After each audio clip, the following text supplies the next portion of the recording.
Postmaster. প্রথম কাজ আরম্ভ করিয়াই উলাপুর গ্রামে পোস্টমাস্টারকে আসিতে হয়। গ্রামটি অতি সামান্য, নিকটে একটি নীলকুঠি আছে।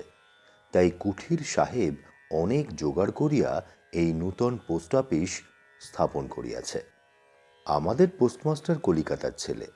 জলের মাছকে ডাঙায় তুলিলে যেরকম হয়, এই গণ্ড গ্রামের মধ্যে আসিয়া পোস্টমাস্টারেরও সেই দশা উপস্থিত হইয়াছে। একখানি অন্ধকার আটচালার মধ্যে তাহার আপিস। অদূরে একটি পানা পুকুর, আর তাহার চারিপাড়ে জঙ্গল। কুঠির গোমস্তা প্রভৃতি যে সকল কর্মচারী আছে, তাহাদের ফুরসত প্রায় নাই, এবং তাহারা ভদ্রলোকের সহিত মিশিবার উপযুক্ত নহে। বিশেষত কলিকাতার ছেলে ভালো করিয়া মিশিতে জানে না। অপরিচিত স্থানে গেলে হয় উদ্ধত, নয় অপ্রতিভ হইয়া থাকে। এই কারণে স্থানীয় লোকের সহিত তাহার মেলামেশা হইয়া ওঠে না। অথচ হাতে কাজ অধিক নাই। কখনো কখনো দুটো একটা কবিতা লিখিতে চেষ্টা করেন, তাহাতে এমন ভাব ব্যক্ত করিয়াছেন যে সমস্ত দিন তরুপল্লবের কম্পন এবং আকাশের মেঘ দেখিয়া জীবন বড় সুখে কাটিয়া যায়। কিন্তু অন্তর্যামী জানেন, যদি আরব্য উপন্যাসের কোনো দৈত্য আসিয়া এক রাত্রের মধ্যেই শাখাপল্লব সমেত সমস্ত গাছগুলা কাটিয়া পাকা রাস্তা বানাইয়া দেয় এবং সারি সারি অট্টালিকা আকাশের মেঘকে দৃষ্টিপথ হইতে রুদ্ধ করিয়া রাখে, তাহা হইলে এই আধমরা ভদ্র সন্তানটি পুনশ্চ নবজীবন লাভ করিতে পারে। পোস্টমাস্টারের বেতন অতি সামান্য, নিজে রাঁধিয়া খাইতে হয়, এবং গ্রামের একটি পিতৃমাতৃহীন অনাথা বালিকা তাহার কাজকর্ম করিয়া দেয়। চারিটি চারিটি খাইতে পায়। মেয়েটির নাম রতন, বয়স 12-13। বিবাহের বিশেষ সম্ভাবনা দেখা যায় না।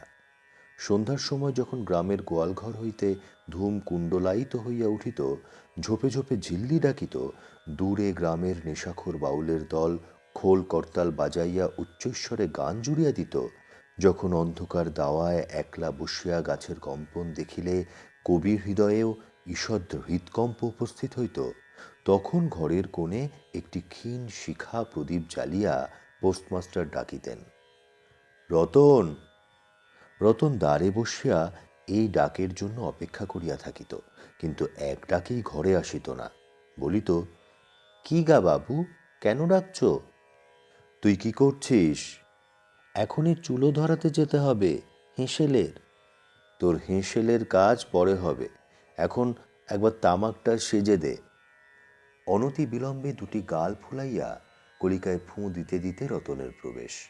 হাত হইতে কলিকাটা লইয়া পোস্টমাস্টার ফস করিয়া জিজ্ঞাসা করেন, আচ্ছা রতন, তোর মাকে মনে পড়ে? সে অনেক কথা, কতক মনে পড়ে, কতক মনে পড়ে না। মায়ের চেয়ে বাপ তাহাকে বেশি ভালোবাসিত। বাপকে অল্প অল্প মনে আছে। পরিশ্রম করিয়া বাপ সন্ধ্যাবেলায় ঘরে ফিরিয়া আসিত, তাহারই মধ্যে দৈবাত দুটি একটি সন্ধ্যা তাহার মনে পরিষ্কার ছবির মতো অঙ্কিত আছে। এই কথা হইতে হইতে ক্রমে রতন পোস্টমাস্টারের পায়ের কাছে মাটির উপর বসিয়া পড়িত। মনে পড়িত তাহার একটি ছোট ভাই ছিল। বহু পূর্বেকার বর্ষার দিনে একদিন একটা ডোবার ধারে দুইজনে মিলিয়া গাছের ভাঙা ডালকে ছিপ করিয়া মিছামিছি মাছ ধরা খেলা করিয়াছিল। অনেক গুরুতর ঘটনার চেয়ে এই কথাটাই তাহার মনে বেশি উদয় হইত। এইরূপ কথা প্রসঙ্গে মাঝে মাঝে বেশি রাত হইয়া যাইত। তখন আলস্যক্রমে পোস্টমাস্টারের আর রাঁধিতে ইচ্ছা করিত না। সকালের বাসি ব্যঞ্জন থাকিত, এবং রতন তাড়াতাড়ি উনুন ধরাইয়া খান কয়েক রুটি সেঁকিয়া আনিত। তাহাতেই উভয়ের রাত্রের আহার চলিয়া যাইত। এক একদিন সন্ধ্যাবেলায় সেই বৃহৎ আটচালার কোণে আপিসের কাঠের চৌকির উপর বসিয়া পোস্টমাস্টারও নিজের ঘরের কথা পাড়িতেন, ছোট ভাই, মা এবং দিদির কথা। প্রবাসে একলা ঘরে বসিয়া যাহাদের জন্য হৃদয় ব্যথিত হইয়া উঠিত, তাহাদের কথা। যে সকল কথা সর্বদাই মনে উদয় হয়, অথচ নীলকুঠির গোমস্তাদের কাছে যাহা কোনো মতেই উত্থাপন করা যায় না, সেই কথা একটি অশিক্ষিতা ক্ষুদ্র বালিকাকে বলিয়া যাইতেন। কিছুমাত্র অসঙ্গত মনে হইত না। অবশেষে এমন হইল, বালিকা কথোপকথনকালে তাহার ঘরের লোকদিগকে মা, দিদি, দাদা বলিয়া চিরপরিচিতের ন্যায় উল্লেখ করিত। এমনকি তাহার ক্ষুদ্র হৃদয়পটে বালিকা তাহাদের কাল্পনিক মূর্তিও চিত্রিত করিয়া লইয়াছিল। একদিন বর্ষাকালে মেঘমুক্ত দ্বিপ্রহরে ঈষৎ তপ্ত সুকোমল বাতাস দিতেছিল। রৌদ্রে ভিজা ঘাস এবং গাছপালা হইতে এক প্রকার গন্ধ উত্থিত হইতেছিল। মনে হইতেছিল যেন ক্লান্ত ধরণীর উষ্ণ নিঃশ্বাস গায়ের উপর আসিয়া লাগিতেছে, এবং কোথাকার এক নাছোড়বান্দা পাখি তাহার একটা একটানা সুরের নালিশ সমস্ত দুপুরবেলা প্রকৃতির দরবারে অত্যন্ত করুণ স্বরে বারবার আবৃত্তি করিতেছিল। পোস্টমাস্টারের হাতে কাজ ছিল না। সেদিনকার বৃষ্টিধৌত মসৃণ চিক্কণ তরুপল্লবের হিল্লোল এবং পরাভূত বর্ষার ভগ্নাবশিষ্ট রৌদ্রশুভ্র স্তূপাকার মেঘস্তর বাস্তবিকই দেখিবার বিষয় ছিল। পোস্টমাস্টার তাহা দেখিতেছিলেন এবং ভাবিতেছিলেন, এই সময় কাছে একটি কেহ নিতান্ত আপনার লোক থাকিত, হৃদয়ের সহিত একান্ত সংলগ্ন একটি স্নেহপুত্তলী মানব মূর্তি। ক্রমে ক্রমে মনে হইতে লাগিল, সেই পাখি ওই কথাই বারবার বলিতেছে, এবং এই জনহীন তরুচ্ছায়া নিমগ্ন মধ্যাহ্নের পল্লব মর্মরের অর্থ কতকটা ঐরূপ। কেহ বিশ্বাস করে না এবং জানিতেও পায় না, কিন্তু ছোট পল্লীর সামান্য বেতনের সাব পোস্টমাস্টারের মনে গভীর নিস্তব্ধ মধ্যাহ্নে দীর্ঘ ছুটির দিনের এইরূপ একটা ভাবের উদয় হইয়া থাকে। পোস্টমাস্টার একটা দীর্ঘ নিঃশ্বাস ফেলিয়া ডাকিলেন, রতন। রতন তখন পেয়ারা তলায় পা ছড়াইয়া দিয়া কাঁচা পেয়ারা খাইতেছিল। প্রভুর কণ্ঠস্বর শুনিয়া অবিলম্বে ছুটিয়া আসিল, হাঁপাইতে হাঁপাইতে বলিল, দাদাবাবু ডাকছ? পোস্টমাস্টার বলিলেন, তোকে আমি একটু একটু করে পড়তে শেখাব, বলিয়া সমস্ত দুপুরবেলা তাহাকে লইয়া সরেয়া সরেয়া করিলেন, এবং এইরূপে অল্পদিনেই যুক্ত অক্ষর উত্তীর্ণ হইলেন। শ্রাবণ মাসে বর্ষণের আর অন্ত নাই। খাল বিল নালা জলে ভরিয়া উঠিল। অহর্নিশি ভেকের ডাক আর বৃষ্টির শব্দ। গ্রামের রাস্তার চলাচল প্রায় এক প্রকার বন্ধ। নৌকায় করিয়া হাটে যাইতে হয়। একদিন প্রাতঃকাল হইতে খুব বাদলা করিয়াছে। পোস্টমাস্টারের ছাত্রীটি অনেকক্ষণ দ্বারের কাছে অপেক্ষা করিয়া বসিয়াছিল, কিন্তু অন্য দিনের মতো যথাসাধ্য নিয়মিত ডাক শুনিতে না পাইয়া আপনি খুঙ্গি পুঁথি লইয়া ধীরে ধীরে ঘরের মধ্যে প্রবেশ করিল। দেখিল পোস্টমাস্টার তাহার খাটিয়ার উপর শুইয়া আছেন, বিশ্রাম করিতেছেন মনে করিয়া অতি নিঃশব্দে পুনশ্চ ঘর হইতে বাহির যাইবার উপক্রম করিল। সহসা শুনিল, রতন। তাড়াতাড়ি ফিরিয়া গিয়া বলিল, দাদাবাবু ঘুমোচ্ছিলে? পোস্টমাস্টার কাতর স্বরে বলিলেন, শরীরটা ভালো বোধ হচ্ছে না, দেখ তো আমার কপালে হাত দিয়ে। এই নিতান্ত নিঃসঙ্গ প্রবাসে, ঘন বর্ষায় রোগ কাতর শরীরে একটুখানি সেবা পাইতে ইচ্ছা করে। তপ্ত ললাটের উপর শাঁখ পরা কোমল হস্তের স্পর্শ মনে পড়ে। এই ঘোর প্রবাসে রোগ যন্ত্রণায় স্নেহময়ী নারী রূপে জননী ও দিদি পাশে বসিয়া আছেন, এই কথা মনে করিতে ইচ্ছা করে, এবং এ স্থলে প্রবাসীর মনের অভিলাষ ব্যর্থ হইল না। বালিকা রতন আর বালিকা রহিল না। সেই মুহূর্তেই সে জননী পদ অধিকার করিয়া বসিল।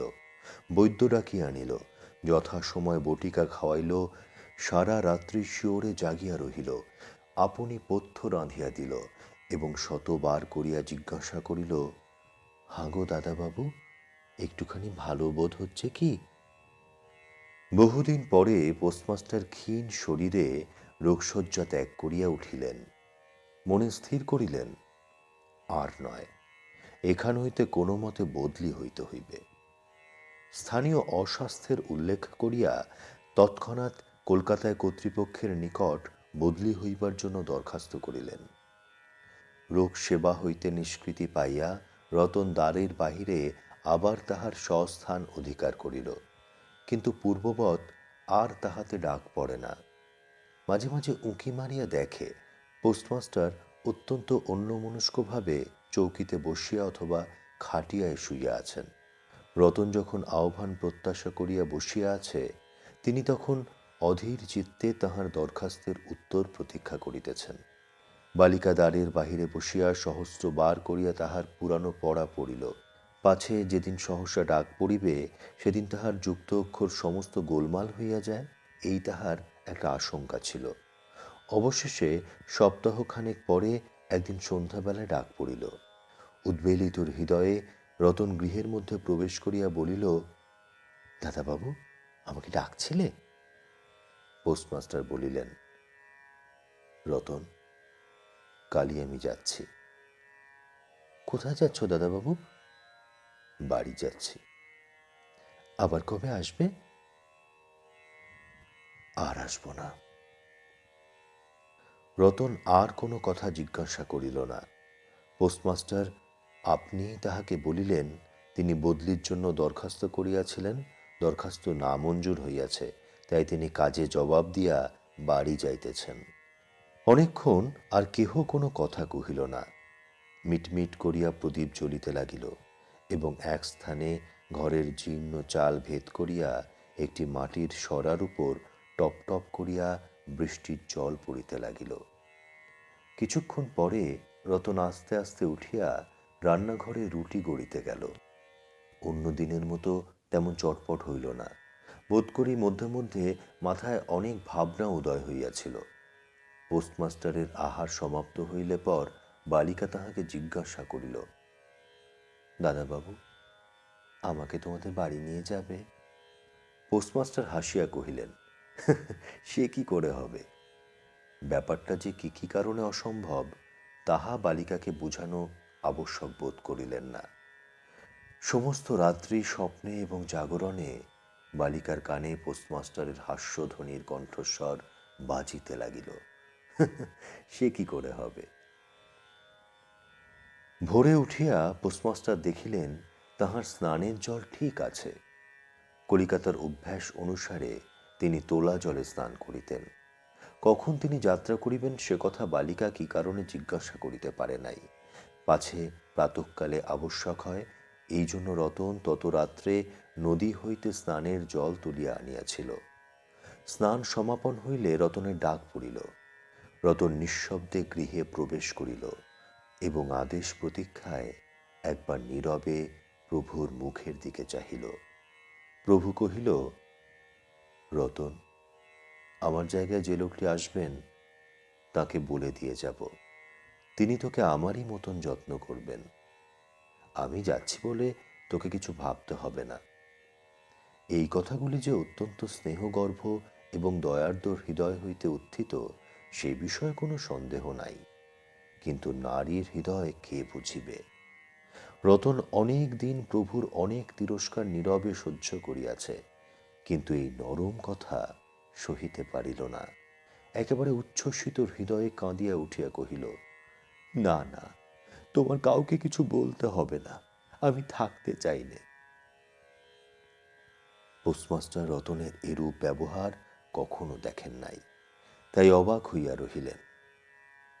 নূতন পোস্টমাস্টার আসিল, তাহাকে সমস্ত চার্জ বুঝাইয়া দিয়া পুরাতন পোস্টমাস্টার গমনোন্মুখ হইলেন। যাইবার সময় রতনকে ডাকিয়া বলিলেন, রতন, তোকে আমি কখনো কিছু দিতে পারিনি, আর যাবার সময় তোকে কিছু দিয়ে গেলুম, এতে তোর দিন কয়েক চলবে। কিছু পথখরচা বাদে তাহার বেতনের যত টাকা পাইয়াছিলেন পকেট হইতে বাহির করিলেন। তখন রতন ধুলায় পড়িয়া তাহার পা জড়াইয়া ধরিয়া কহিল, দাদাবাবু, তোমার দুটি পায়ে পড়ি, তোমার দুটি পায়ে পড়ি, আমাকে কিছু দিতে হবে না, তোমার দুটি পায়ে পড়ি, আমার জন্যে কাউকে কিছু ভাবতে হবে না, বলিয়া এক দৌড়ে সেখান হইতে পলাইয়া গেল। ভূতপূর্ব পোস্টমাস্টার নিঃশ্বাস ফেলিয়া, হাতে কার্পেটের ব্যাগ ঝুলাইয়া, কাঁধে ছাতা লইয়া, মুটের মাথায় নীল ও শ্বেত রেখায় চিত্রিত টিনের পেঁটরা তুলিয়া ধীরে ধীরে নৌকাভিমুখে চলিলেন। যখন নৌকায় উঠিলেন এবং নৌকা ছাড়িয়া দিল, বর্ষা বিস্ফারিত নদী ধরণীর উচ্ছ্বলিত অশ্রুরাশির মতো চারিদিকে ছলছল করিতে লাগিল। তখন হৃদয়ের মধ্যে অত্যন্ত একটা বেদনা অনুভব করিতে লাগিলেন। একটি সামান্য গ্রাম্য বালিকার করুণ মুখচ্ছবি যেন এক বিশ্বব্যাপী বৃহৎ অব্যক্ত মর্মব্যথা প্রকাশ করিতে লাগিল। একবার নিতান্ত ইচ্ছা হইল ফিরিয়া যাই, ক্রোড় বিচ্যুত সেই অনাথিনীকে সঙ্গে করিয়া লইয়া আসি। কিন্তু তখন পালে বাতাস পাইয়াছে, বর্ষার স্রোত খরতর বেগে বইতেছে।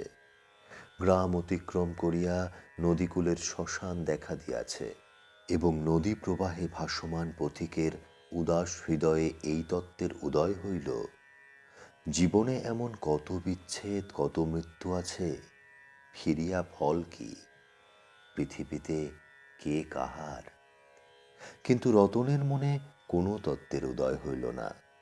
সে সেই পোস্ট অফিস গৃহের চারিদিকে কেবল অশ্রুজলে ভাসিয়া ঘুরিয়া ঘুরিয়া বেড়াইতেছিল। বোধ করি তাহার মনে ক্ষীণ আশা জাগিতেছিল, দাদাবাবু যদি ফিরিয়া আসে। সেই বন্ধনে পড়িয়া কিছুতেই দূরে যাইতে পারিতেছিল না। হায় বুদ্ধিহীন মানব হৃদয়, ভ্রান্তি কিছুতেই ঘোচে না। যুক্তিশাস্ত্রের বিধান বহু বিলম্বে মাথায় প্রবেশ করে। প্রবল প্রমাণকেও অবিশ্বাস করিয়া মিথ্যা আশাকে দুই বাহুপাশে বাঁধিয়া বুকের ভিতরে প্রাণপণে জড়াইয়া ধরা যায়। অবশেষে একদিন সমস্ত নাড়ি কাটিয়া হৃদয়ের রক্ত শুষিয়া সে পলায়ন করে। তখন চেতনা হয় এবং দ্বিতীয় ভ্রান্তি পাশে পড়িবার জন্য চিত্ত ব্যাকুল হইয়া ওঠে।